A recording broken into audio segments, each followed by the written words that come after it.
This episode of CU Live is brought to you with support from Stoff's Coffee Roasters. Since 1988, Stoff's has been offering specialty coffee hand-roasted right here in Central Ohio. Stoff's is also a proponent of meaningful community conversations, whether online or in person.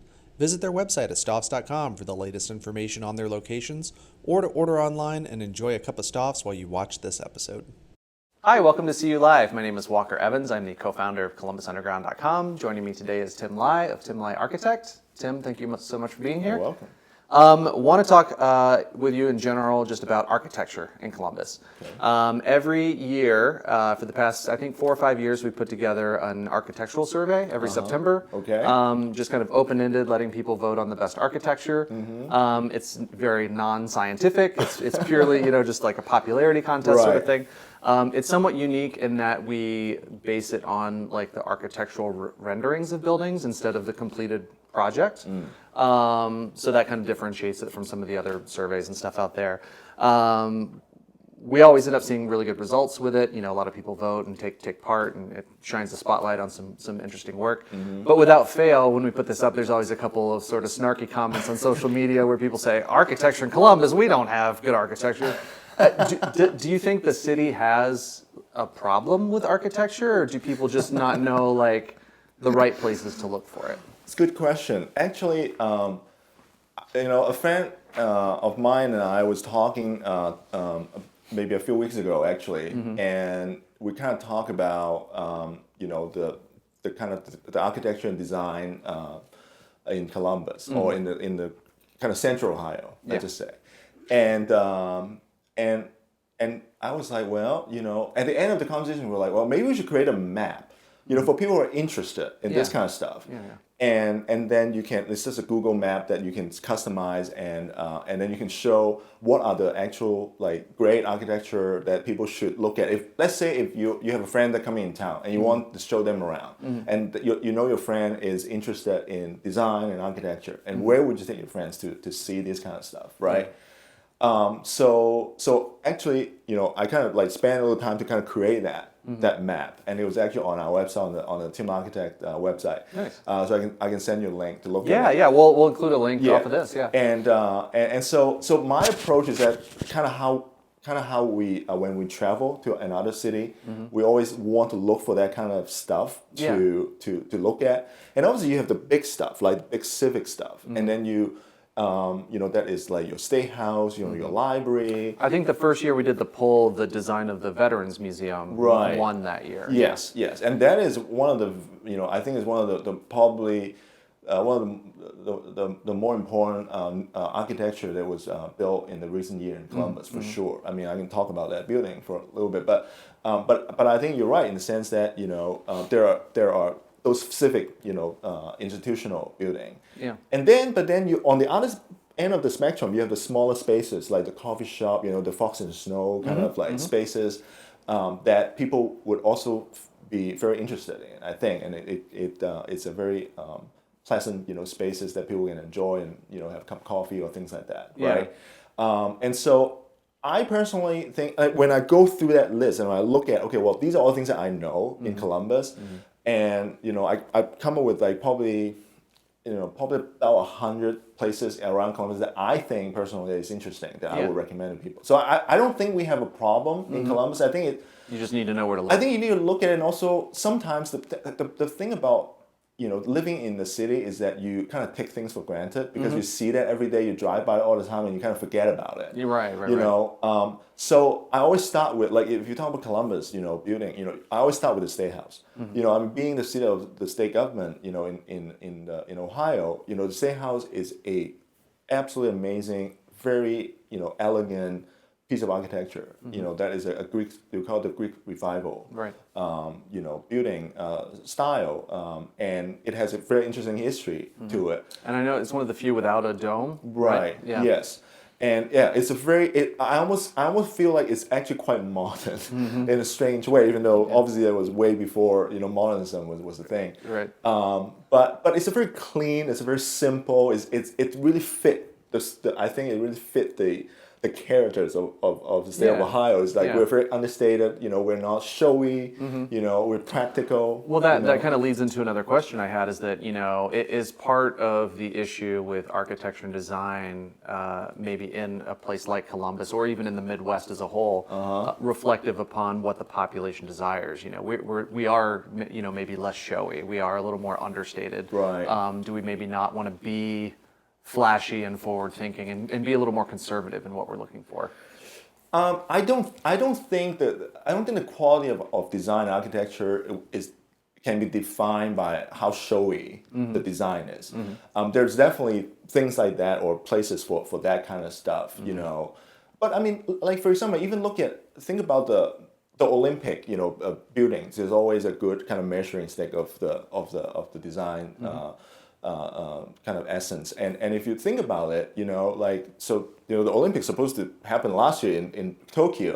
Right. And if you look at their marquee kind of stadium that they're trying to design, it's a very understated design. If you look at it, they actually pick one designer called Zaha Hadid that designed the stadium, but then it was over budget and it was just too much and something, and then they ended up scraping that design and created another competition, another design competition, and they picked a Japanese architect to design the stadium, which is really interesting actually. If you look at it, it's very natural, has a lot of woods in it, and they have trees all over the top of the stadium. It's really kind of cool, but also very understated at the same time. Yeah. And so I guess what I would say is that I think Columbus.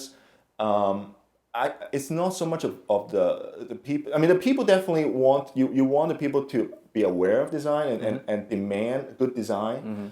And sometimes it's I would say anywhere you go, it's a problem. I don't think it's a Columbus problem. Sure. In general. Yeah. There's some interesting articles that I've read out there about sort of this sort of sameness in some of the architecture, and a lot of the development news we cover on Columbus Underground is about apartment development. Right. And so it's a lot of 5-story mixed use. Right. That 5-story platform with retail on the bottom. And so we report on this a lot, and you see people saying, oh, this all looks the same, but you look at what they're building in Nashville and Texas and it's all very similar because of that function. Do you think some of that, anything that's artistic or creative, there's a sliding scale between artistic expression on one end and creating a commodity on the other. You see that like with film, there's high-end cinema and then there's just something to watch on Netflix, like an Adam Sandler movie, no offense to Adam Sandler. Right. But like, there's that sliding scale of that process. Right. Do you think people are trying to measure high-end, style and design on something that's really just more of a commodity, like a product? I see. Well, I wouldn't call it necessarily commodity, even though you definitely can call it. I think everything is commodity. I mean, even when you design something in a really high level of design, it's a commodity for a different market, right? Sure. Like, but I think architecture cannot, I mean, especially for apartment building, and we have to build a lot of them, right? Right. In general. So apartment buildings tends to be, I would say for the most part, background building, I call it. Like, they're not meant to be it's not meant to be a what do you call it, like an iconic thing. Now, it's more about the function and less about the form. Yeah, you can say that. You can say that. But I also think that it also create a fabric of the city, right? So it's almost like you think about a piece of cloth, right? Like you need to have those fabric in it, but those individual fabric is not meant to be like something that you would look at individually, right? So now, having said that, I mean, for example, in Columbus, I think, for example, you look at the Gravity project, right? I mean, I don't think you can see a lot of that kind of development in a lot of places. I would argue. Right. So I think NBBJ is the designer for that project. I think they did a great job, and they also collaborate with artists, and they bring in a lot of different artworks and mural artists to create that space, which makes it really really unique. But I have to say though, for apartment projects, one of the things I feel like they can do a better job in, and I sometimes I talk to them about this, is that a lot of times when developers create an apartment project, they kind of think about it as a very exclusive thing. a lot of times when they market, oh, we have the swimming pool on the third floor.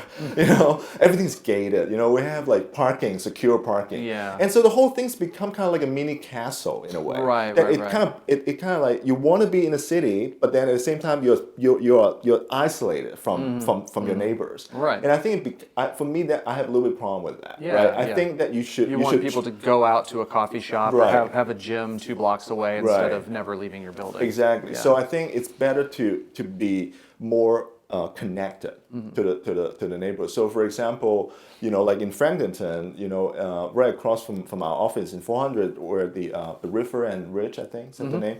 So I think they did a pretty good job because they have the parking somewhere else. They have a Right. garage, you know, at the back that people have to park on the street. Right. And they have shops and everything, and they have townhouses at the back that, you know, by the river. So the whole thing become a little bit more organic, and it have that feel that can be more connected. That Right. feels like it's a neighborhood. And the shops that are in there serve more than just the residents. They're there Right. for the larger Yeah. community. And then another example would be, I would say the what's the name of that place by the in Italian Village on First Street? Jeffrey Park. They do the same thing, right? They created this single family houses neighborhood. So Right. it's a real street when you go there. It's not just a big block of building, and then you know you go into a small door and then Right. and then you're away. And from they've had the advantage, I think that's like a 45-acre site to be Right. able to be sort of the master planner for that, where Right. a lot of these individual apartment buildings are just one project and they don't really have control over anything around them. But, Right. but being aware, it sounds like you're saying being aware of your surroundings and becoming a part of the Because you community. want to provide amenity not just for the people who can afford to live there, but Right. hopefully the people who are just walking by. Yeah, I mean, it doesn't yeah. have to be like, I'm not saying you need to open your room for them, but at least they feel like they're not just cut off Yeah. from the door. Are there resources in the city that, you know, if I'm a layman, if I know nothing about architecture and know nothing about the process, are there resources I can better educate myself so that I can have a better understanding of this or speak the language a little bit better, know what to look for, rather than just like watching YouTube videos or something like that? Well, I mean, I think Columbus Underground did a great job. I mean, you should just Other go than there. Columbus. Yeah. Well, I know we have like the Center for Architecture and Design, Yes. some of those. There's classes there, you know, not during COVID probably Right. as much, but Yes, yes. workshops and Yes. you've spoken at some events there. Right. Yeah. So we definitely have programs at the centers that you know. So for example, at our location, we have a storefront on Town Street that we have rotating exhibition of different things going on. So right now, actually, it was the AI Columbus Design Award winner for last year. That you know, and we have I don't know, you know, 6-7 projects that were showcased there. Nice. So you don't have to go in. I mean, it's just on the storefront that you Right. can actually see. And then every so often, you know, there's different exhibit. You know, sometimes it's interior design, sometimes it's landscape architecture, sometimes it's it's communication design like graphic design, sometimes product design. So there's all kinds of things going on. And then every year's, you know, we have camp for kids. That called Camp Architecture, and it open to everybody. You know, even for people who can't normally afford to pay to a camp. You know, we have scholarship fund that actually kids who can actually apply for it as a scholarship. And we have a 3 weeks period that you can pick 1 week to do that. It's from 3rd grade to high school. Nice. So anyone can join and learn a little bit about not just architecture, but interior design, other design disciplines, urban planning, and it's a structural engineering even. Like we have different different design professional come in and give talk to the kids, and they also get to go to different places as field trips. So it's really fun. I mean, they always love it. Cool. Yeah, we'll include a link to that as well, so sure. people can scope and that out. that just opened actually. So yeah. Oh, nice. Perfect timing. Registration, yeah. Cool. Well, thanks so much for some insights on this, and I know we could probably spend 3 more hours talking about architecture. Right. Yeah, grab some drinks and Yes. do that. But yeah, thanks for sharing today. Yeah, I'm glad to be here.